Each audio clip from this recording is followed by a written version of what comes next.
हाँ जी, CA inter audit के सभी स्टूडेंट्स, चलिए जी, आज हम शुरू करने जा रहे हैं आपका रिस्क असेसमेंट का पार्ट नंबर 2। और पार्ट नंबर 2 के अंदर हम लोग आज शुरू करने वाले हैं इंटरनल कंट्रोल की रिवीजन। तो अपने नोट्स ओपन कर लीजिएगा, जिनके पास नहीं है ये इस वीडियो के डिस्क्रिप्शन लिंक के नीचे ये नोट्स डले होंगे, आप वहां से देख सकते हैं।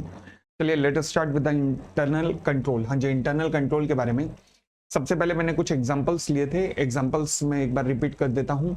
मान लीजिए मैंने कहा जी मैं हॉस्पिटल में डॉक्टर अमित पोपली बन के गया हूँ। अब जब मैंने देखा वहां पर इतने बड़ी लाइन लगी हुई थी एमआरआई की मशीन के लिए, तो मैंने ऑन द स्पॉट ऑर्डर किया अपने जान पहचान वालों को। मैंने कहा 4 जरा एमआरआई मशीन भेज दो हॉस्पिटल के अंदर।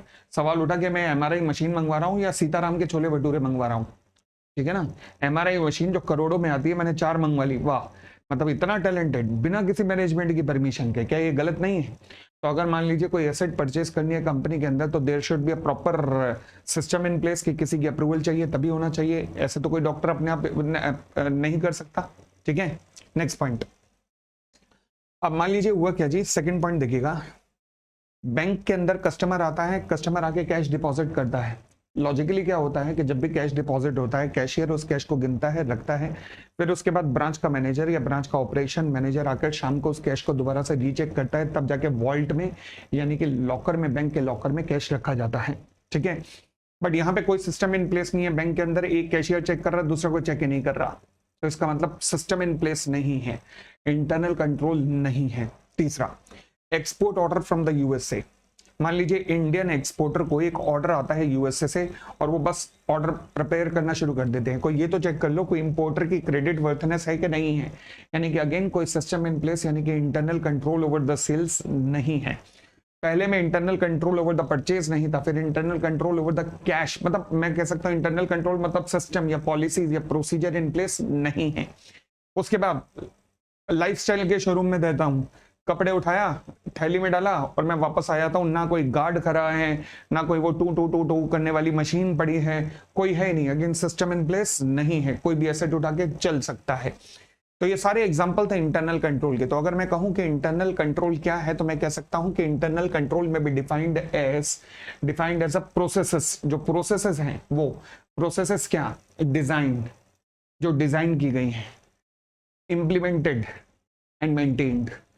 Processes designed, implemented and maintained. किस लिए, किसने की है? टीसीडब्ल्यूजी ने या मैनेजमेंट ने या फिर उनके सीनियर लेवल मैनेजमेंट ने। तो provide the reasonable assurance. Word क्या है, keyword reasonable assurance. Reasonable assurance word इसलिए है क्योंकि एब्सोल्यूट एश्योरेंस नहीं हो सकता, क्योंकि पॉसिबल है कि पॉलिसीज प्रोसीजर बनाने के बावजूद भी कुछ गड़बड़ हो जाए, because there are certain inherent limitation of internal control as well. जैसे इंटरनल कंट्रोल, जैसे इनहेरेंट लिमिटेशन ऑफ ऑडिट किया था ना हमने, वैसे inherent limitation of internal control भी है। तो उसके कारण रीजनेबल एश्योरेंस ही दिया जा सकता है, ध्यान रखना, इंटरनल कंट्रोल के बावजूद भी। To provide the reasonable assurance about the achievement of the entity's objective with regard to। हाँ जी, तो ये मैं कह सकता हूं ये प्रोसेसेस हैं जो कि डिजाइन, इंप्लीमेंटेड एंड मेंटेन की गई हैं टॉप मैनेजमेंट के द्वारा। और पर्पस क्या है, रीजनेबल एश्योरेंस प्रोवाइड करना about the achievement of the entities with regard to, ताकि एंटिटी अपने ऑब्जेक्टिव अचीव कर रही है with regard to reliability of the financial reporting. मतलब मेरी ट्रांजैक्शन एकदम जेन्युइन है, कोई भी ट्रांजैक्शन फोर्ज्ड नहीं है, सब कुछ जेन्युइन है। दूसरा, efficiency and effectiveness of the internal control. For example, जैसे मैंने वो हॉस्पिटल वाला एग्जांपल लिया, तो there is a system in place जो कि इंश्योर करता है कि परचेज किस तरीके से की जानी चाहिए। Safeguard of assets. For example number 4 जो मैंने लाइफस्टाइल वाला लिया, कोई भी एसेट उठा के चल रहा है, मतलब at least there should be a system in place. Next, compliance with the applicable laws and regulations. तो यानी कि एंटिटी के objective with regard to reliability of the financial reporting, यानी कि मेरी जो भी फाइनेंशियल रिपोर्टिंग, जो भी मेरी एंट्रीज हैं वो एकदम परफेक्ट हैं, जेन्युइन है। दूसरा, efficiency and effectiveness of the internal control. मेरा इफेक्टिव कंट्रोल एफिशिएंटली काम कर रहा है, इफेक्टिवली काम कर रहा है। मेरी एसेट का सेफगार्ड किया जा रहा है, एसेट चुराई नहीं जा सकती। And compliance with the applicable law, जितने भी एप्लीकेबल लॉ हैं एंटिटी के ऊपर लग रहे हैं उन सबका पालन किया जा रहा है। फिर कहता है benefit of understanding of the internal control. हाँ जी, अगर इंटरनल कंट्रोल को अंडरस्टैंड करता है ऑडिटर, तो क्या क्या फायदे होते हैं उसे? पहला, इट मतलब help in identifying the type of the potential miss statement. For example, अगर वो सिस्टम इन प्लेस समझता है कि कैश का सिस्टम क्या है, उसे पता लगता है कि कैशियर है, तो फिर क्या मैं कह सकता हूं कि उसे पता लग सकता है कि हाँ जी कहां कहां पर मिस स्टेटमेंट हो सकती है। मतलब इंटरनल कंट्रोल समझ के आपको ये भी पता लग जाता है कि कहां मिस स्टेटमेंट होने की संभावना है। क्लियर हो गई इतनी बात। फॉर एग्जाम्पल कैश में मिस स्टेटमेंट की संभावना है अगर कोई दूसरा बंदा उसे चेक ही नहीं कर रहा। उसके बाद identifying the factor that affect the risk of the material miss statement. Identifying the factor जो कि रोम को प्रभावित करते हैं, मतलब जिनकी वजह से रिस्क ऑफ मटेरियल मिसस्टेटमेंट ज्यादा होगा। फॉर एग्जांपल गार्ड के ऊपर लाइफस्टाइल में कोई भी गार्ड नहीं है, कोई भी जिसका मन आए सामान उठाए, चलो बोलो हर हर गंगे, सामान उठा के चल पड़े। तो फिर designing the nature timing and extent of the further audit procedure. देखो जी इंटरनल कंट्रोल अगर स्ट्रांग है एंटिटी के अंदर तो इसका मतलब है सब्सटेंटिव प्रोसीजर में अब आपको ज्यादा टाइम नहीं लगाना पड़ेगा एंड वाइस वर्सा। तो इसका मतलब फर्दर ऑडिट प्रोसीजर कितना होगा वो भी इंटरनल कंट्रोल की टेस्टिंग के ऊपर ही डिपेंड करेगा। अब आता जी हमारे लिमिटेशन ऑफ इंटरनल कंट्रोल। इसी लिमिटेशन के कारण ऑडिटर कभी भी एब्सोल्यूट एश्योरेंस नहीं दे पाएगा, रीजनेबल एश्योरेंस ही देगा। लिमिटेशन ऑफ इंटरनल कंट्रोल में पहला आता है manipulation of management. Manipulation by management का मतलब है कि भाई अगर मान लीजिए मैनेजमेंट ही फ्रॉड में फोर्जरी में इन्वॉल्व हो तो ऑडिटर भी बेचारा क्या करेगा, कहां तक तेल निकलवाएगा, वो भी कितना पकड़ पाएगा अगर मैनेजमेंट ही इन्वॉल्व है उसमें तो। ठीक है ना। Next human judgement in decision making. जितना ज्यादा ह्यूमन जजमेंट इन्वॉल्व होगा, फॉर एग्जांपल कैशियर सारा कैश खुद गिन रहा है, बैंक में कैश गिनने की मशीन ही नहीं है, they are prone to error. मतलब कई बार ऐसा होता है कि एरर होगी, क्यों? क्योंकि आपने ह्यूमन डिसीजन पे बहुत ज्यादा डिपेंडेंसी रखी हुई है। कोल्यूशन अमंग द एम्प्लॉइज, अगर एम्प्लॉइज आपस में मिले हुए हैं तो भगवान मालिक है। फॉर एग्जांपल एक एम्प्लॉय सामान उठा के जा रहा है, दूसरा एम्प्लॉय उसी टाइम मशीन टू टू टू करने वाली मशीन बंद कर देता है, तो लाइफस्टाइल से सामान चोरी हो रहा है लगातार। Next lack of understanding for the purpose. अगर मान लीजिए आपके ऑर्गेनाइजेशन के अकाउंटिंग स्टाफ को अकाउंटिंग स्टैंडर्ड की अकल ही नहीं है, उन्हें पता ही नहीं है कि अकाउंटिंग स्टैंडर्ड कैसे अप्लाई करने हैं, तो फिर क्या मैं कह सकता हूं कि अकाउंटिंग वीक ही रहेगी आपकी, जिसका इफेक्ट मिस स्टेटमेंट में नजर आएगा। Next point judgement of the management. कई बार मैनेजमेंट भी पैसे बचाने के लिए कई बार ऐसे जजमेंट ले लेता है कि जिससे कि इंटरनल कंट्रोल में रिस्क अराइज होता है। फॉर एग्जांपल मान लीजिए मैनेजमेंट के पास दो ऑप्शन थे, पहला ऑप्शन तो ये था कि वो टू टू टू टू करने वाली मशीन ले आए और दूसरा ऑप्शन ये था कि वो गार्ड खड़ा कर दे। तो उन्होंने कहा जी देखो मशीन तो है 50-60 लाख रुपए की, गार्ड आ जाएगा 10,000 रुपये महीना पे, तो हम गार्ड ही खड़ा कर देते हैं एक मशीन लेकर, एक छोटा सा वो जो चेक करने वाली मशीन होती है। अब मैनेजमेंट ने पैसा बचाने के लिए रिस्क ले लिया है, तो इसे कहते हैं judgement by the management, decision by the management. ठीक है जी, अब आगे बढ़ते हैं। अब हम आते हैं different component of the internal control. मतलब जब मैं कहता हूं इंटरनल कंट्रोल तो इंटरनल कंट्रोल किन किन चीजों से मिलकर बनता है, इंटरनल कंट्रोल किन किन चीजों से मिलकर बनता है। तो चलिएगा पहला कंपोनेंट आता है इंटरनल कंट्रोल का ईमानदारी, मतलब कंट्रोल एनवायरनमेंट। कंट्रोल एनवायरनमेंट मतलब पूरी ऑर्गेनाइजेशन का एनवायरनमेंट कैसा है, मतलब ऑडिटर को अंडरस्टैंडिंग ऑब्टेन करनी चाहिए ऑफ द कंट्रोल एनवायरनमेंट। अच्छा as a part of such understanding auditor को क्या करना चाहिए, ऑडिटर को चेक करना चाहिए इवेल्युएट इफ, हाँ जी, क्या मैनेजमेंट ने कल्चर ऑफ ऑनेस्टी पूरी ऑर्गेनाइजेशन में बना के रखा है कि नहीं। अब ये कैसे प्राप्त होगा, फॉर एग्जांपल ऑर्गेनाइजेशन की स्ट्रिक्ट पॉलिसी है कि हमारा कोई भी एम्प्लॉय अपने कस्टमर से अपने क्लाइंट से किसी भी तरीके का गिफ्ट एक्सेप्ट नहीं करेगा, उसके वहां की किसी भी पार्टीज में पार्टिसिपेट नहीं करेगा, उसके वहां पे कोई चाय पानी नहीं लेगा, ऐसी स्ट्रिक्ट पॉलिसी है। फिर strength of such control environment provide, देखो ये जो अगर ईमानदारी का माहौल है तो ये बाकी कंपोनेंट ऑफ इंटरनल कंट्रोल जो होते हैं ना उनका बेस तैयार करता है। तो यानी कि control environment provide the base, it provide the base about the other component of the internal control. Strength of such control environment provide the appropriate foundation for the other component of the internal control. ठीक है ना। अब जब मैं कहता हूं control environment तो control environment में दो चीजें आती हैं। पहला गवर्नेंस एंड मैनेजमेंट फंक्शंस, मतलब मैनेजमेंट या टॉप मैनेजमेंट किस तरीके से फंक्शन करता है, किस तरीके से ईमानदारी बरतता है। And attitude and action of the TCWG and management, मतलब कोई भी इंस्टेंसेस अगर चोरी चपाटी करप्शन का आता है तो उनका एटीट्यूड उसके प्रति क्या होता है, ये कितना प्रोएक्टिव मैनेजमेंट है, इससे भी पता लगता है। फिर थर्ड कंट्रोल एनवायरनमेंट के अंदर ही control environment sets the tone of an organisation, यानी कि सही ऑर्गेनाइजेशन किस तरीके की है इसका पता लग जाता है। चले फिर हमने कहा जी कंट्रोल एनवायरनमेंट की हमने चर्चा की। कंट्रोल एनवायरनमेंट सबसे पहला कंपोनेंट है इंटरनल कंट्रोल का। मैं कहता हूं कंट्रोल एनवायरनमेंट के अंदर क्या क्या आता है, यानी कि एलिमेंट्स ऑफ कंट्रोल एनवायरनमेंट। सबसे पहले हमने कहा मीनिंग ऑफ कंट्रोल एनवायरनमेंट, फिर हमने उसके बाद समझा what is included in the control environment. अब हम कर रहे हैं different elements of the control environment. हाँ जी, different elements of the control environment का मतलब है कि ऑडिटर को किस तरीके से पता लग जाता है कि जब मैंने कहा कंट्रोल एनवायरनमेंट का मतलब है कि ऑर्गेनाइजेशन के अंदर ईमानदारी का माहौल है या नहीं है, तो ऑडिटर को कैसे पता लगता है कि ईमानदारी का माहौल है या नहीं है। जी, पहला communication and enforcement of the integrity and ethical values. हाँ जी, अगेन जैसे हमने कहा कि भाई ऑर्गेनाइजेशन की तरफ से कम्युनिकेशन देखो जो कि एम्प्लॉइज के लिए गया है कि कोई भी गिफ्ट एक्सेप्ट नहीं होगा, कुछ भी ऐसा नहीं होगा, तो कम्युनिकेशन फ्रॉम द मैनेजमेंट। दूसरा commitment to competence. Commitment to competence का मतलब क्या है? फॉर एग्जाम्पल ऑर्गेनाइजेशन के अंदर जब किसी पर्टिकुलर जॉब में हायरिंग की जा रही है तो वहां भाई भतीजावाद नहीं हो रहा, वहां पर टैलेंट को देखा जाता है। तो यानी कि consideration bye the management of competence level for the particular job. Next particular participation by the TCWG. कितना प्रोएक्टिव टीसीडब्ल्यूजी ऑर्गेनाइजेशनल एक्टिविटी में पार्टिसिपेट करते हैं। Management philosophy and operating style. हाँ जी, इट इंक्लूड्स मैनेजमेंट की अप्रोच क्या है business risk के प्रति, बिजनेस रिस्क को वो कितना सीरियसली लेते हैं, and attitude towards the financial reporting कितना सीरियसली लेते हैं। मैनेजमेंट की philosophy and operating style towards the two factor business risk and financial reporting.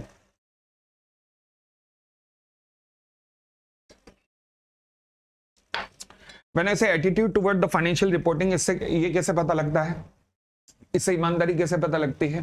For example कई ऑर्गेनाइजेशंस ऐसी होती हैं जैसे लास्ट डेट है ना फाइनेंशियल स्टेटमेंट सबमिट करने की, एजीएम की, वो होती है 30 सितंबर। हमारे देश में 70% से ज्यादा कंपनियां अपनी जनरल मीटिंग जो है in the month of August and September करती हैं। अब 70 भी कम कह दिया मैंने, ज्यादा ही है, 80 से 90% होगा। केवल 5 या 7% कंपनियां ऐसी हैं जो कि अपनी फाइनेंशियल स्टेटमेंट मई के महीने में बना के रख देती हैं। अब वो जो ये जो 5% कंपनियां हैं इनके नाम सुनिएगा जो मई के महीने में ही कर देती हैं। Infosys, TCS, Reliance industries limited, Wipro, ये कंपनियां हैं। क्यों? ये है कि नहीं भारत की पहचान? यस। जितना कम टाइम लोगे आप अपनी फाइनेंशियल स्टेटमेंट को फाइनल करने में फाइनेंशियल ईयर के खत्म होने के बाद, इसका मतलब है मैनिपुलेशन की संभावना उतनी ज्यादा कम है। और जितना ज्यादा टाइम ले रहे हो इसका मतलब मैनिपुलेशन की संभावना उतनी ज्यादा, बहुत ज्यादा है। तो वही लिखा है मैनेजमेंट की पॉलिसी, मैनेजमेंट का attitude toward the financial reporting. ठीक है जी। तो ये पहला कंपोनेंट हमने कहा, पहला कंपोनेंट हम डिफरेंट कंपोनेंट कर रहे हैं किसके? कंट्रोल एनवायरनमेंट के। तो उसमें कहा, हमने कहा जी पहला communication and enforcement of the integrity and ethical value. फिर हमने कहा कमिटमेंट टू कॉम्पिटेंसी, किसी जॉब के लिए, पार्टिकुलर जॉब के लिए कैसे टैलेंट सेलेक्ट करते हो। मैनेजमेंट कितना पार्टिसिपेट करता है, मैनेजमेंट की फिलॉसफी एंड ऑपरेटिंग स्टाइल क्या है। ठीक है जी। उसके बाद अब हम आते हैं एलिमेंट हो गए। हाँ जी, ये अच्छा, इट इंक्लूड्स के अंदर ये तीसरा मैनेजमेंट फिलॉसफी के अंदर attitude towards the information processing. Attitude towards the information processing. For example अगर मान लीजिए ऑर्गेनाइजेशन में कोई र्यूमर फैल रहा है, फॉर एग्जांपल र्यूमर इस बात का फैला है कि यार मैंने सुना है कि टॉप मैनेजमेंट ना कंपनी बेच रहा है। अब ये र्यूमर्स अगर नीचे फैला हुआ है तो ऑब्वियसली कहीं आग ऊपर लगी होगी। तो फिर अगर इस तरीके का कोई र्यूमर फैला है तो ऑर्गेनाइजेशन उसके प्रति क्या एक्शन ले रहा है, इससे भी पता लगता है management philosophy and operating style. ठीक है जी। चलिए फिर अब हम आते हैं अगले कंपोनेंट के ऊपर of the control environment, structure of the organisation. Structure of the organisation मतलब देखो जी, अगर मैं कहता हूं कि आपके प्रोपराइटरशिप कंसर्न है और एक तरफ लिस्टेड कंपनी है, तो कौन सी एंटिटी का ज्यादा एथिकल होने की पॉसिबिलिटी है? Obviously listed entity. क्यों? क्योंकि स्ट्रक्चर पे भी डिपेंड करता है। कैसे? क्योंकि जब मैं लिस्टेड कंपनी की बात करता हूं तो लिस्टेड कंपनी पे सेबी लगता है, स्टॉक एक्सचेंज के नियम लगते हैं, कंपनीज एक्ट लगता है और सेबी की पूरी गाइडलाइंस लगती हैं। तो इसका मतलब इतने सारे रेगुलेशंस उसके ऊपर लगते हैं, तो फिर ट्रांसपेरेंसी रहने की ज्यादा संभावना है as compare to the proprietorship concern, जहां पे कई तरीके के फर्जीवाड़े हो सकते हैं। तो वही लिखा, स्ट्रक्चर ऑफ द ऑर्गेनाइजेशन पे भी डिपेंड करेगा कि कंपनी की एंटिटी कितनी ज्यादा ईमानदार है। ठीक है। Next point, assignment of the authority and responsibility. हाँ जी, कितना ज्यादा डेलीगेशन ऑफ अथॉरिटी होता है। सारा कुछ टॉप मैनेजमेंट अपने पास ही रखता है या फिर डेलीगेशन ऑफ अथॉरिटी भी करता है। नेक्स्ट पॉइंट, ह्यूमन रिसोर्स की प्रैक्टिसेस क्या है and for example practice in relation to recruitment, training वगैरह, ह्यूमन रिसोर्स कितना पार्टिकुलर है इन सब चीजों के लिए। और ABCDEFG, हाँ जी। अब इसका एक कोड देख लीजिएगा, CM छत्तीसगढ़ से पास है या फिर CM चुरू से पास है, जो मर्जी लिख लीजिएगा। ये सारा कोड मैंने यहाँ बनाकर रखा हुआ है। एक बार मैं दोबारा से एलिमेंट ऑफ कंट्रोल एनवायरनमेंट में आता हूँ। कंट्रोल एनवायरनमेंट पेपर में पूछे जाने के चांसेस हैं, तो कभी भी पूछे तो ध्यान रखना। सबसे पहले meaning of internal control. Meaning of internal control again दोबारा बताऊं, ये क्या है? मीनिंग ऑफ इंटरनल कंट्रोल का मतलब है कि auditor shall obtain the understanding of the internal control.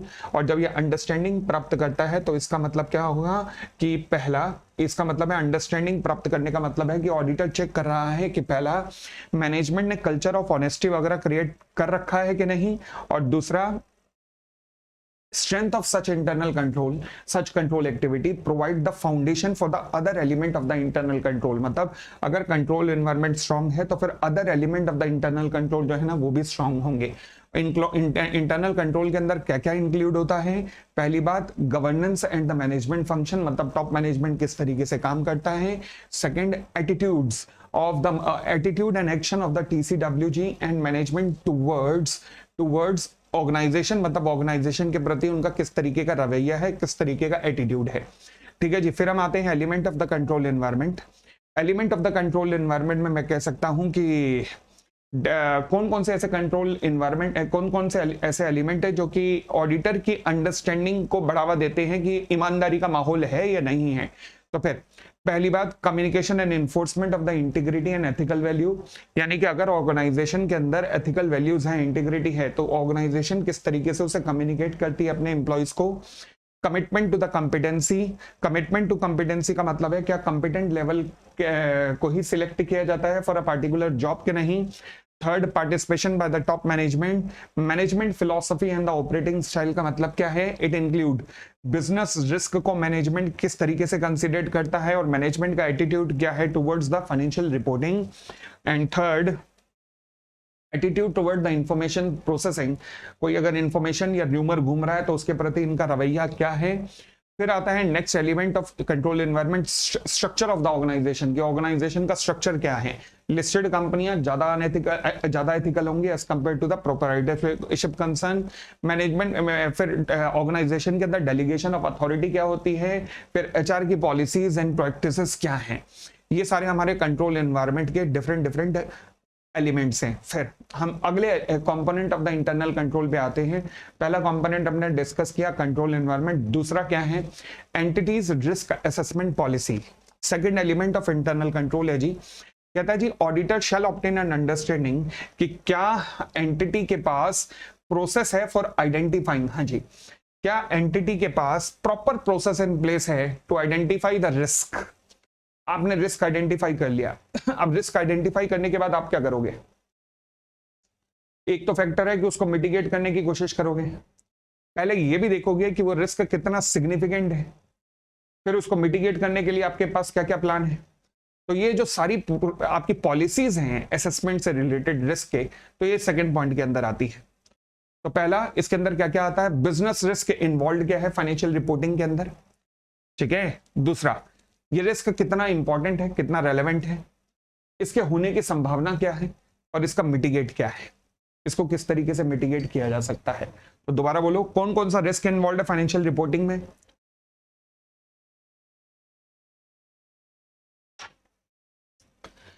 किस लेवल का रिस्क है, संभावना क्या है होने की, और इसको किस तरीके से मिटिगेट किया जा सकता है। फिर third component of control environment आता है इंफॉर्मेशन सिस्टम।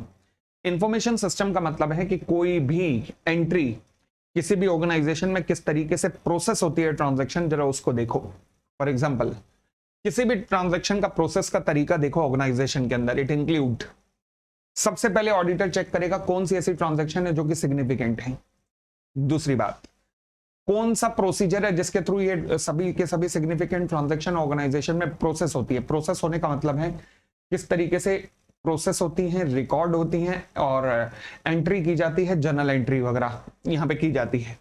फिर चेक करो जी relevant accounting records and documents वगैरह चेक करो कि सारे प्रॉपर हैं कि नहीं, जो इस एंट्री को बेस प्रोवाइड करते हैं, मतलब इस एंट्री के वाउचर्स वगैरह। फिर how the information system capture the event which are significant. For example अगर मैं ऑर्गेनाइजेशन के अंदर ये डाल दूं कि सारी रिलेटेड पार्टी ट्रांजैक्शन साइड पे कर दो तो आ जाएंगी। क्या मैं डेटर्स की रिपोर्ट मांगू 90 दिन से ऊपर के डेटर्स तो मेरे पास आ जाएंगे। तो आपका इंफॉर्मेशन सिस्टम किस तरीके से रिपोर्ट क्रिएट करने में लायक है या नहीं है। और control the surrounding journal entry, मतलब कोई अगर एंट्री जर्नल एंट्री हो रही है तो उसके आसपास का कंट्रोल एनवायरनमेंट, मतलब उसके रेलेवेंट डॉक्यूमेंट्स वगैरह प्रॉपर हैं या नहीं है। फिर process to prepare the entities financial statement किस तरीके से प्रिपेयर की जाती है। तो फिर ये सारे का सारा कोड है किसके लिए, इंफॉर्मेशन सिस्टम इन प्लेस का। ये भी कंट्रोल एनवायरनमेंट का ही एक एलिमेंट है। दोबारा बोलते हैं, पहला कैसे पता लगता है कि कोई ट्रांजैक्शन सिग्निफिकेंट है। फॉर एग्जांपल अगर मैं सिस्टम में डालूं कि वो सारे एक्सपेंसेस मेरे सामने आ जाएं जो 1 करोड़ से ऊपर हैं, क्या आ सकते हैं कि नहीं। दूसरा, वो सारा प्रोसीजर जिसके थ्रू कोई भी ट्रांजैक्शन रिकॉर्ड की जाती है, प्रोसेस की जाती है, रिफ्लेक्ट की जाती है लेजर वगैरह के अंदर। नेक्स्ट, रेलेवेंट अकाउंटिंग रिकॉर्ड्स या लेजर या डॉक्यूमेंट्स कौन कौन से हैं किसी भी एंट्री से रिलेटेड। फिर how the information system capture the information which are significant, मतलब किस तरीके से उसके अंदर रिकॉर्ड की जाती है। Control surrounding the journal entry, मतलब उसके आसपास के वाउचर्स वगैरह। And process to prepare the entities financial statement, ये इंफॉर्मेशन सिस्टम का कंट्रोल है। फिर नेक्स्ट फोर्थ पॉइंट आता है कंट्रोल एक्टिविटी। ये फोर्थ पॉइंट एलिमेंट है, fourth component of the internal control. हाँ जी, फॉर एग्जांपल जैसे एक एग्जांपल दिया हुआ है, मान लीजिए टीसीडब्ल्यूजी या मैनेजमेंट ने इंस्ट्रक्शन पास की किसको, middle and lower level management को। अब जिसमें लिखा था कि no sales transaction with the related party without our approval, हमारी अप्रूवल के बिना कोई भी transaction with the related party नहीं होगी। अब सवाल उठा, ये कंट्रोल एक्टिविटी कहता है कि जो top management instruction pass on करता है नीचे वाले मैनेजमेंट को, उसका नीचे वाले मैनेजमेंट वाले पालन करते भी हैं या नहीं। ऑडिटर इसको चेक करेगा और इसको चेक करना क्या कहलाता है, control activity. The control activities are the policies and procedure that help to ensure that the management directions are carried out. जो ऊपर से मैनेजमेंट की डायरेक्शन चल रही है वो नीचे कैरिड आउट हो रही है कि नहीं। ऑडिटर obtain करेगा understanding of the control activity relevant to the audit which he considered necessary to assess the risk of material misstatement. For example, अगर टॉप मैनेजमेंट फाइनेंशियल रिपोर्टिंग से रिलेटेड गाइडलाइंस जारी कर रहा है कि जो भी रिलेटेड पार्टी ट्रांजैक्शन होंगे हमसे अप्रूवल लेना है, बट नीचे वाला जो मैनेजमेंट है वो सुन ही नहीं रहा उस चीज को, तो risk of material misstatement high हो गया कि नहीं ऐसे में। यस, तो ऑडिटर इस चीज को चेक करेगा कि कंट्रोल एनवायरनमेंट किस तरीके का है। फिर An auditor require an understanding of only those control activities। हाँ जी, देखो जी, वैसे तो बहुत सारी कंट्रोल एक्टिविटीज हो सकते हैं। फॉर एग्जांपल टॉप मैनेजमेंट ने कहा आज के बाद सारे एम्प्लॉयज 9 बजे रिपोर्ट करेंगे। As a auditor we are not concern. आज के बाद सारे के सारे एम्प्लॉयज सैटरडे को भी आएंगे, आई am not concern at all. आज के बाद लंच टाइम आधे घंटे का होगा, मतलब how I am concern, no I am not concern at all. तो मैं एज एन ऑडिटर कौन सी कंट्रोल एक्टिविटी से कंसर्न हूं कि मतलब टॉप मैनेजमेंट डिसीजन दे रहा है और मुझे चेक करना है नीचे वाले कंप्लाई कर रहे हैं कि नहीं। वो सारी कंट्रोल एक्टिविटी जिनका प्रभाव आता है कहां कहां पर, बैलेंस शीट पे, प्रॉफिट एंड लॉस पे या डिस्क्लोजर्स पे। ठीक है जी, चलिए फिर आता है last element of the internal control जिसका नाम है मॉनिटरिंग ऑफ द कंट्रोल। ये जितने एलिमेंट आपने डिस्कस किए, चाहे कंट्रोल एनवायरनमेंट हो, चाहे इंफॉर्मेशन प्रोसेसिंग हो, चाहे कंट्रोल एक्टिविटीज हो, ये सारे, चाहे रिस्क मैनेजमेंट हो, इवैल्यूएशन ऑफ रिस्क मैनेजमेंट, इन सब की मॉनिटरिंग यहाँ पर की जाती है। यानी कि मम्मी जी जैसे हैं, मम्मी जी जैसे। It involve assessing the effectiveness of the control on a timely basis, और अगर कोई भी गड़बड़ किसी चीज में लगे तो वहां पर करेक्टिव एक्शन लेना। मॉनिटरिंग, तो ऑर्गेनाइजेशन में मॉनिटरिंग इन प्लेस है कि नहीं है। ऑर्गेनाइजेशन के अंदर इसके लिए स्पेशल जॉब बनी होती है।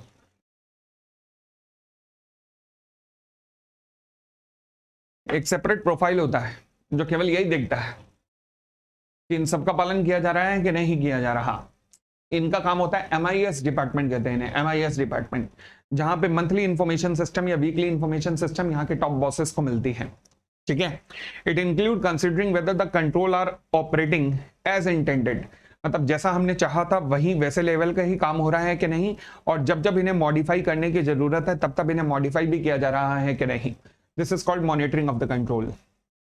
ठीक है जी, अब हम आते हैं नेक्स्ट पॉइंट पर। आता है nature and extent of understanding of the relevant control. Nature and extent of understanding of relevant control, मतलब किस हद तक आपको इंटरनल कंट्रोल की जानकारी होना जरूरी है। देखो जी, ऑडिटर जो है जब कंप्लायंस प्रोसीजर परफॉर्म करता है तो कंप्लायंस प्रोसीजर के द्वारा ऑडिटर के 3 पर्पस सॉल्व होते हैं। पहला, वो ये चेक करता है कि क्या इंटरनल कंट्रोल एग्जिस्ट करता भी है कि नहीं। दूसरा, क्या इंटरनल कंट्रोल अगर एग्जिस्ट करता है तो क्या वो ऑपरेट भी कर रहा है कि नहीं। और तीसरा, क्या इंटरनल कंट्रोल कॉन्टिन्यूसली काम कर रहा है कि नहीं। ठीक है, जब मैं कहता हूं कि इंटरनल कंट्रोल एग्जिस्ट कर रहा है कि नहीं, तो इसका मतलब ऑडिटर कैसे पता लगाता है, मैनेजमेंट से डिस्कशन वगैरह करके, मतलब रैप, रिस्क असेसमेंट प्रोसीजर ऐसे 315। जब वो चेक करता है कि इंटरनल कंट्रोल सही काम कर रहा है कि नहीं, तो इसका मतलब वो कंप्लायंस प्रोसीजर अपना रहा है, मतलब फर्दर ऑडिट प्रोसीजर। और इंटरनल कंट्रोल कंटिन्यूअसली काम कर रहा है कि नहीं, मतलब फ्रीक्वेंटली, मतलब ये भी ऑपरेशन के अंदर ही, फैप के अंदर ही आता है कि लगातार काम कर रहा है कि नहीं। ठीक है, अब इसका पर्पस क्या है।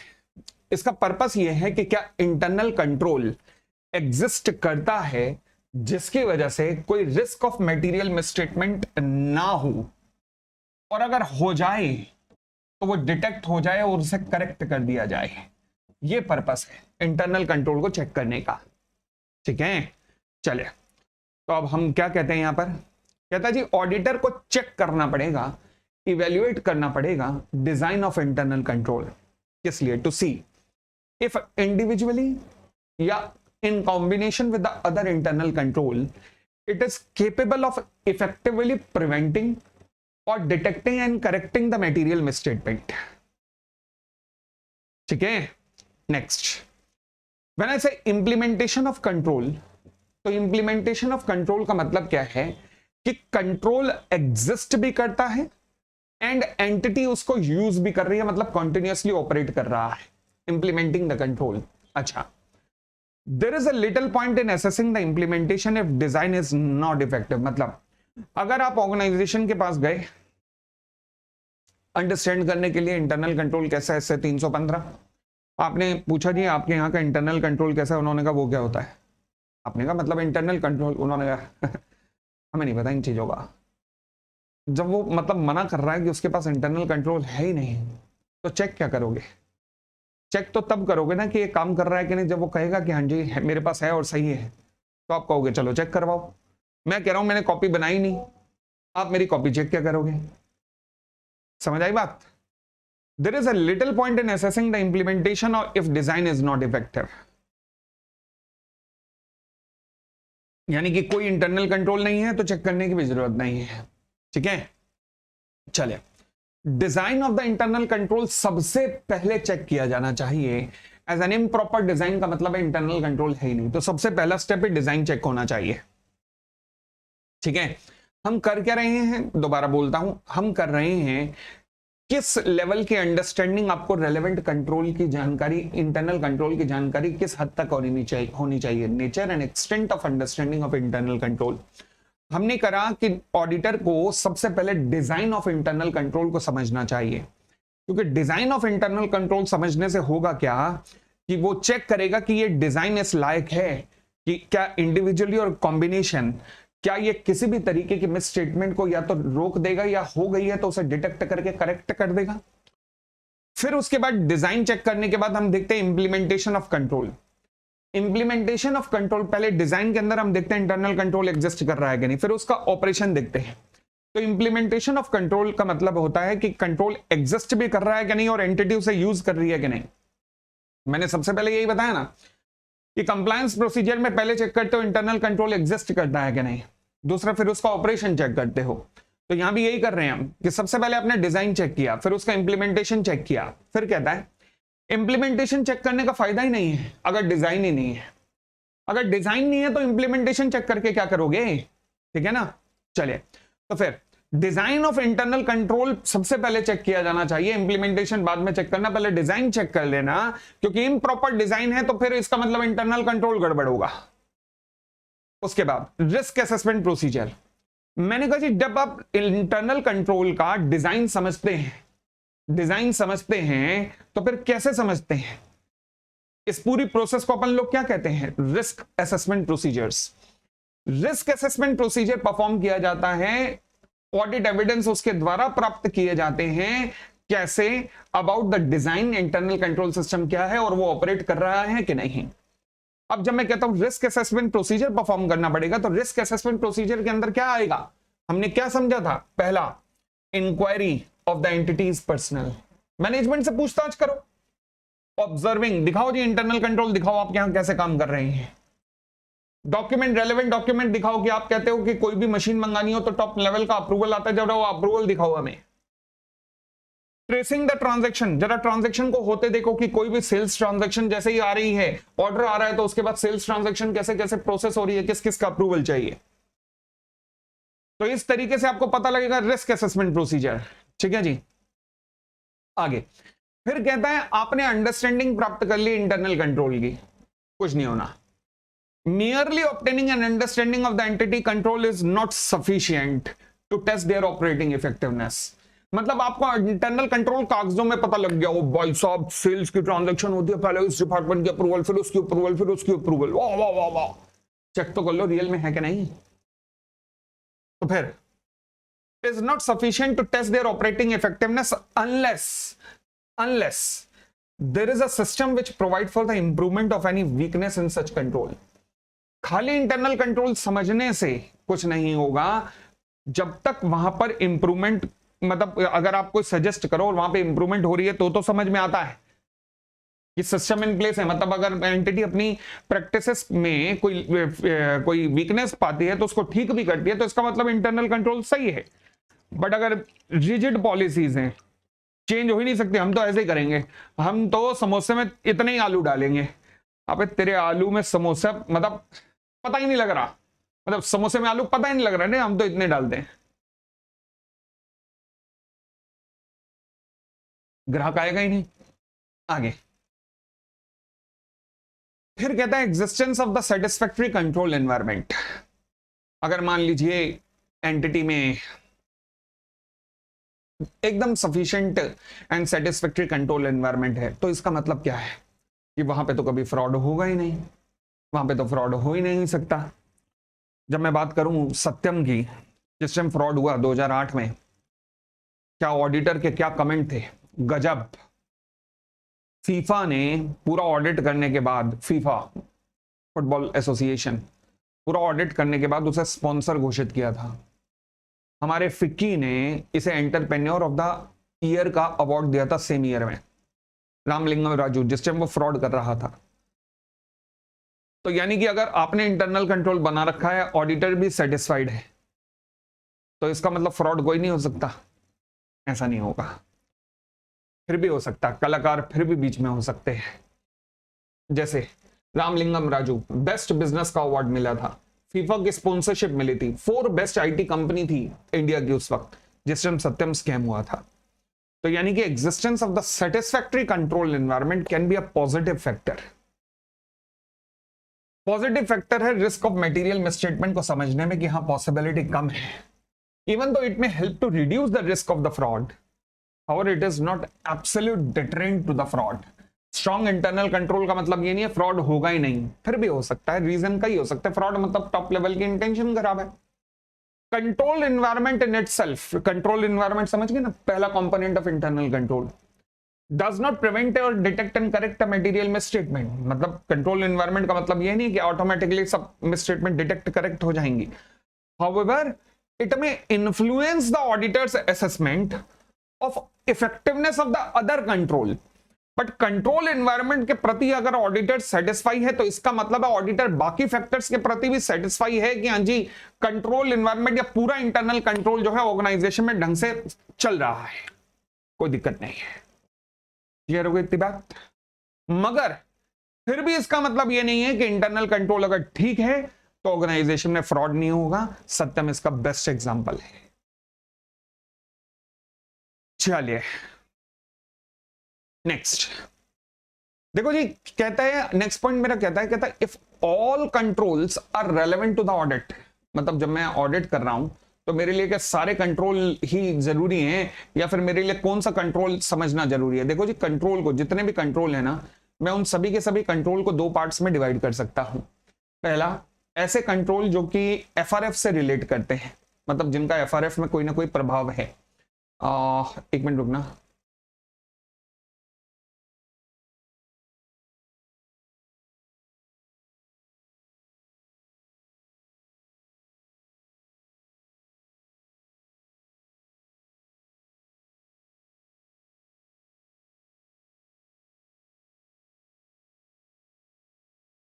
हाँ जी, अब सवाल अगला उठता है कि क्या सारे के सारे कंट्रोलर रेलेवेंट होते हैं ऑडिट के लिए। देखो जी, टॉप आज के बाद लंच टाइम मैंने कहा जी आधे घंटे का होगा।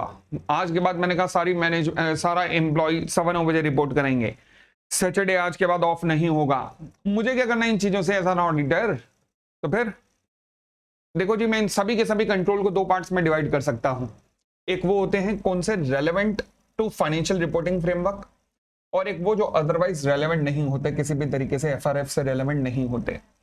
फिर जो रेलेवेंट होते हैं एफआरएफ से रिलेटेड, उन्हें भी मैं दो पार्ट्स में डिवाइड कर सकता हूं, जो कि मटेरियल है या फिर जो सिग्निफिकेंट है या फिर जो सिग्निफिकेंट नहीं है। देखो जी, मेरे ऑडिट में केवल ये रेलेवेंट है, यही जो कि मटेरियल है एंड सिग्निफिकेंट है। मुझे एज अ ऑडिटर ये रेलेवेंट, इनसे इनसे मुझे इशू है, बस ये मुझे देखने हैं। तो all control are not relevant for the auditors risk assessment. तो फिर कौन कौन से फैक्टर हैं जो कि डिसाइड करते हैं कि कौन सा रेलेवेंट है कौन सा नहीं। अब इन सारे फैक्टर्स को मैंने यहाँ पे बांट रखा है। अब इसके लिए कोड भी बना हुआ है, मोसाद, CIA। आजकल जैसे युद्ध के इन्वायरमेंट चारों तरफ बने हुए हैं, तो इनकी तो आपने नाम सुने ही होंगे। अमेरिका की CIA, इंडिया की रॉ, और रशिया की KGB, और UK की MI6, और इसराइल की मोसाद। ठीक है ना। तो मोसाद क्या है? मोसाद इज अ स्पाई, ये कोड है, मोसाद इज अ स्पाई। ठीक है। और ये कंपोनेंट ऑफ इंटरनल कंट्रोल जो है ना, उसका कोड है, control activity monitoring information system और रिस्क एनवायरनमेंट, ये उसका कोड है।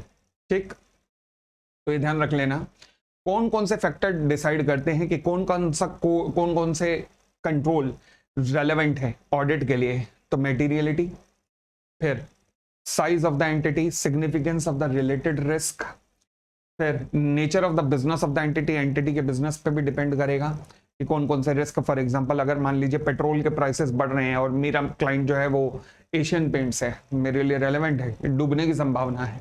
शेयर प्राइस वैसे 3300 से 2800 आ चुका है पिछले 6 महीने में। फिर diversity and complexity of the entities operation, मतलब अगर एंटिटी का ऑपरेशन कॉम्प्लेक्स है, उधर डूबने की संभावना है, तो फिर क्या होगा आगे। Application of the legal and regulatory requirement, applicable component of the internal control, ये सारे एनवायरनमेंट है जो डिसाइड करेंगे। क्या डिसाइड करेंगे? ये वो फैक्टर है जो डिसाइड करेंगे कि क्या यहां पर ये वाले कंट्रोल लगते हैं किसी पर्टिकुलर एंटिटी पे या नहीं। ये फैक्टर हैं जिनसे ऑडिटर डिसाइड करेगा।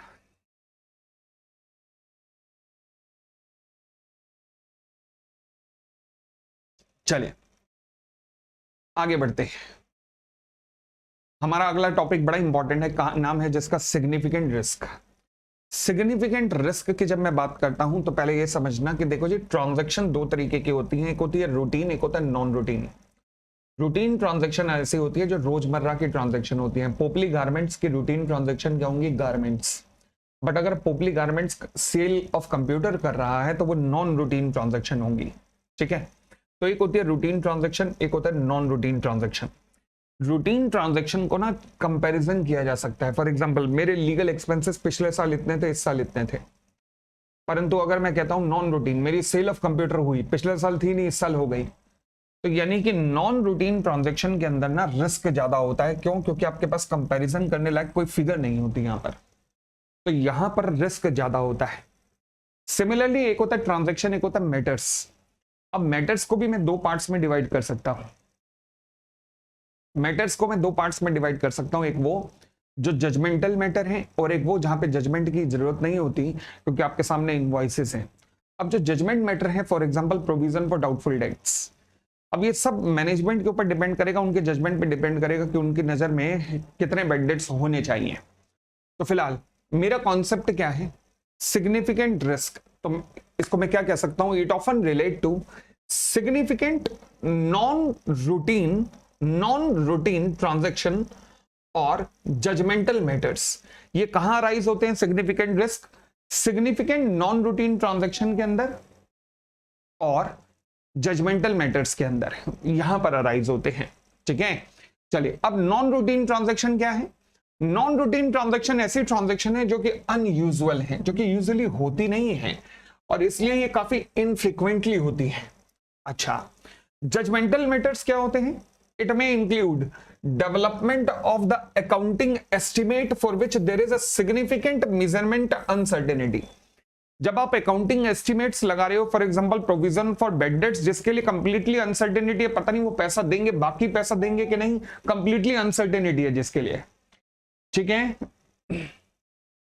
आगे जब मैं कहता हूं सिग्निफिकेंट रिस्क, तो सिग्निफिकेंट रिस्क का मतलब है they are the inherent risk, मतलब जो जनरेट होते हैं within the entity with both, जहां पे हाईली लाइक्लीहुड है अकरेंस का, चांसेस हाई है कि ये हो सकता है, एंड जब इनका डैमेज होगा तो डैमेज भी बड़ा होगा, नुकसान भी बड़ा होगा, higher magnitude of potential misstatement. यानी कि सिग्निफिकेंट रिस्क के बारे में पहला कीवर्ड क्या है? इनहेरेंट रिस्क है, जहां पर हायर लाइक्लीहुड ऑफ अकरेंस है, ज्यादा चांसेस है होने के, and high magnitude of the potential misstatement है यहां पर। ठीक है, आगे following are always the significant risk, मतलब ये रिस्क तो हमेशा सिग्निफिकेंट रिस्क है जब भी फ्रॉड होगा। देखो फ्रॉड का मतलब है मैनेजमेंट इन्वॉल्व है, मैनेजमेंट इन्वॉल्व है तो चिंदी चोरी में तो इन्वॉल्व होगा नहीं, तो मतलब बड़ा ही झटका लगेगा। आगे सिग्निफिकेंट ट्रांजैक्शन जब रिलेटेड पार्टीज के साथ होंगी which are outside the normal course of business. For example Reliance Industries ने नीता अंबानी को फ्लैट बेच दिया करोड़ों रुपए का, अब नीता अंबानी को एक फ्लावर गिफ्ट कर दिया, ये ट्रांजैक्शन तो होंगे नहीं, बड़ी ट्रांजैक्शन होंगे और बड़े लेवल के घपले होंगे जब रिलेटेड पार्टी से, जो कि outside the normal course of business हो रही है, मतलब एंटिटी का नॉर्मल कोर्स नहीं है, कुछ एक्स्ट्रा, कुछ कंप्यूटर, कुछ फ्लैट, कुछ मकान ऐसे बेचा जा रहा है। ठीक है ना। Role of auditor in the significant risk, हाँ जी देखो जी, रिस्क असेसमेंट की प्रोसेस में ऑडिटर को डिटरमाइन करना पड़ेगा whether any of the risk जो उसने आइडेंटिफाई किया है क्या वो सिग्निफिकेंट रिस्क है कि नहीं है। In exercising such judgment as to which risk का significant risk auditor shall consider the following. हाँ जी, कौन से रिस्क सिग्निफिकेंट है? सबसे पहले क्या कहता है रिस्क असेसमेंट में ऑडिटर को जज करना पड़ेगा कि कौन से रिस्क सिग्निफिकेंट है, और जब वो सिग्निफिकेंट रिस्क का जजमेंट ले रहा होता है तो दो फैक्टर को वो ध्यान रखेगा। पहला ध्यान रखना, अगर तो फ्रॉड का रिस्क है तो वो सिग्निफिकेंट रिस्क ही होगा, और दूसरा अगर मान लीजिए अगर risk is related to the recent economic, accounting और अदर डेवलपमेंट, कोई इकोनॉमिक एक्टिविटी, कोई इकोनॉमिक डेवलपमेंट हुआ है, फॉर एग्जांपल इकोनॉमी एकदम नीचे से ढप करके नीचे गिर गई है, हाई चांसेस है गड़बड़ होने के। अब एंटिटीज शेयर होल्डर में कॉन्फिडेंस मेंटेन करने के लिए कहीं ना कहीं गड़बड़ करेंगी।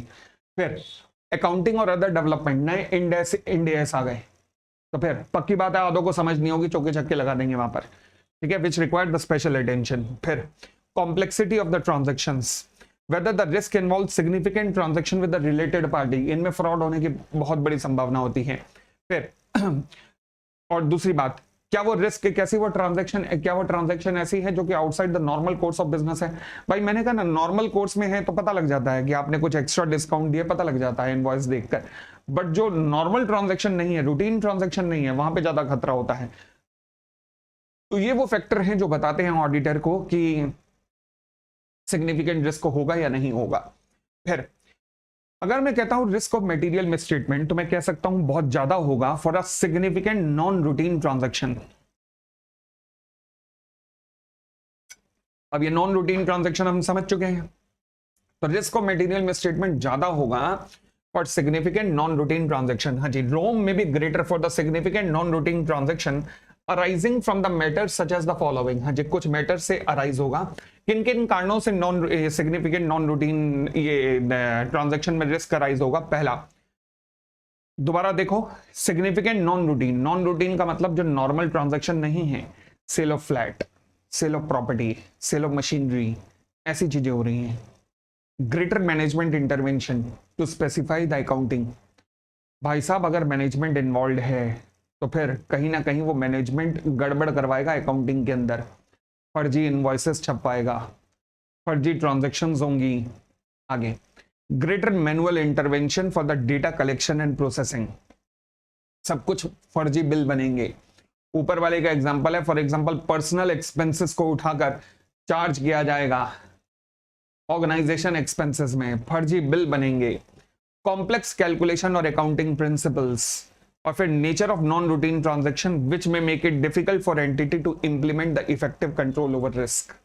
मतलब अगर एनवायरमेंट, अगर ट्रांजैक्शन इस तरीके की है कि पता ही नहीं लग पा रहा, विच में make it difficult for entity to implement the effective control over the risk. अगर इस तरीके की एनवायरमेंट है, अगर इस तरीके की एनवायरमेंट है, फॉर एग्जाम्पल मैं कहता हूं कि मान लीजिए प्रॉपर्टी 10 करोड़ की थी, आपने उसे 2 करोड़ में बेच दिया। वो प्रॉपर्टी 10 करोड़ में बेची जा सकती थी, बट आपने 2 करोड़ में बेच दिया। तो फिर ऑडिटर कहां जाएगा ढूंढने यार, किन चीजों को ढूंढने जाएगा? और आप ये बता ही नहीं रहे कि ये ट्रांजैक्शन रिलेटेड पार्टी के साथ हुई है। फिर चलिए next point, risk of material misstatement ज्यादा होगा for a significant judgmental matter. जहां पर मैनेजमेंट के एस्टिमेट्स लगने शुरू हो गए, वहां पर रिस्क ऑफ मटेरियल मिसस्टेटमेंट ज्यादा होगा, क्योंकि मैनेजमेंट कभी भी नहीं चाहेगा कि उसके लिस्टेड कंपनियों में खासकर कि उसका प्रॉफिट इस वजह से कम हो जाए और शेयर होल्डर छोड़ के चले जाएं। तो वो तो यही कहेगा, भाई मैं रिकवरी कर लूंगा, चिंता मत कर, मैं आराम से डेटर से रिकवरी कर लूंगा। 90 दिन से ज्यादा के डेटर है, एक साल के डेटर है। हमारे पास जब क्लाइंट आते थे लोन लेने के लिए, तो कई बार ऐसा होता था 1 साल के ऊपर के डेटर है। हम कहते थे भाई ये क्या 1 साल से ऊपर के डेटर की रिकवरी? कह रहा सर हम बैठे हैं ना, हम रिकवर कर लेंगे। तो हमने कहा 90 दिन के बाद तो एक्शन लेना पड़ता है, बट ये कंपल्सरी नहीं है, ये बैंकों में लेना पड़ता है। बैंकों को आरबीआई की गाइडलाइंस है कि 90 दिन बाद आपको एक्शन लेना है एनपीए क्लासिफाई करके। But what about the organisation जिनके, अदर ऑर्गेनाइजेशन जिनके डेटर्स जो है 90 दिन से ऊपर के हैं, पैसा नहीं दे रहे फिर। तो इसलिए risk of material misstatement greater होगा फॉर सिग्निफिकेंट जजमेंटल मैटर। तो wrong may be greater for the significant judgmental matters that require the development of accounting estimate, जहां पर वो जजमेंटल मैटर जहां पर अकाउंटिंग एस्टिमेट्स इन्वॉल्व हो रहे हैं, arising from the matters such as the following. हाँ जी, वो जजमेंटल मैटर जहां पर accounting estimates like provision for doubtful debt arise हो रहा है, and from the matters such as, पहला, accounting principle for accounting estimates और रेवेन्यू रिकॉग्निशन में भी subject to different interpretation. Other than banking कंपनियों के बारे में लिखा है कि भाई 90 दिन के बाद आपको एक्शन लेना चाहिए, चाहिए, कंपल्सरी नहीं है। तो फिर डेटर मोर देन 90 डेज है, वो कहते हैं एक्शन लेना चाहिए, अभी लेने की जरूरत नहीं है। क्यों? क्योंकि हम आराम से रिकवरी कर लेंगे इससे, इतना कॉन्फिडेंस।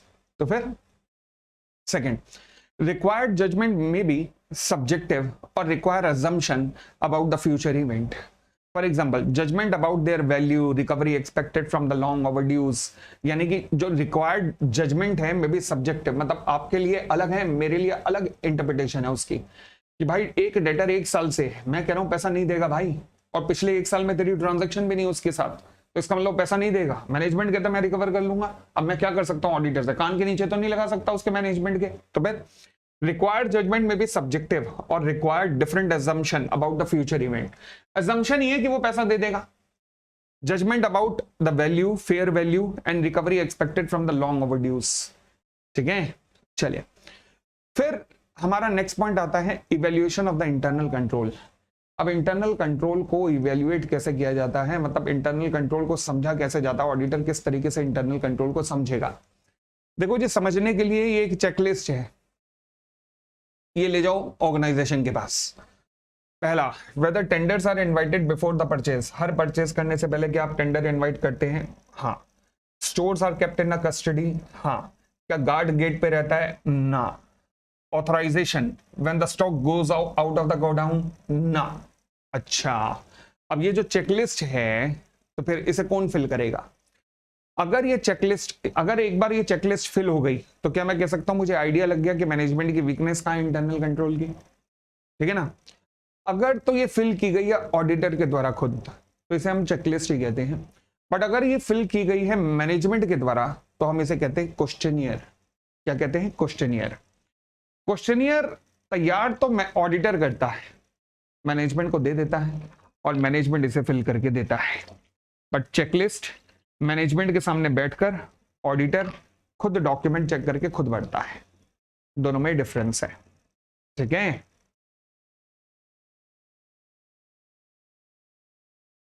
चलिए, तो हमने कहा जी पहला internal control questionnaire.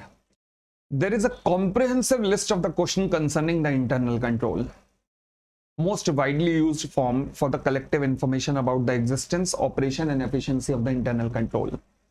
It is prepared by the auditor but filled by the management or employees. फायदा क्या है? इंटरनल कंट्रोल बहुत आसान हो गया इसे समझने से, और रिकमेंडेशन भी ऑडिटर प्रोवाइड कर सकता है कि सर आपको गेट पे गार्ड खड़ा करना चाहिए।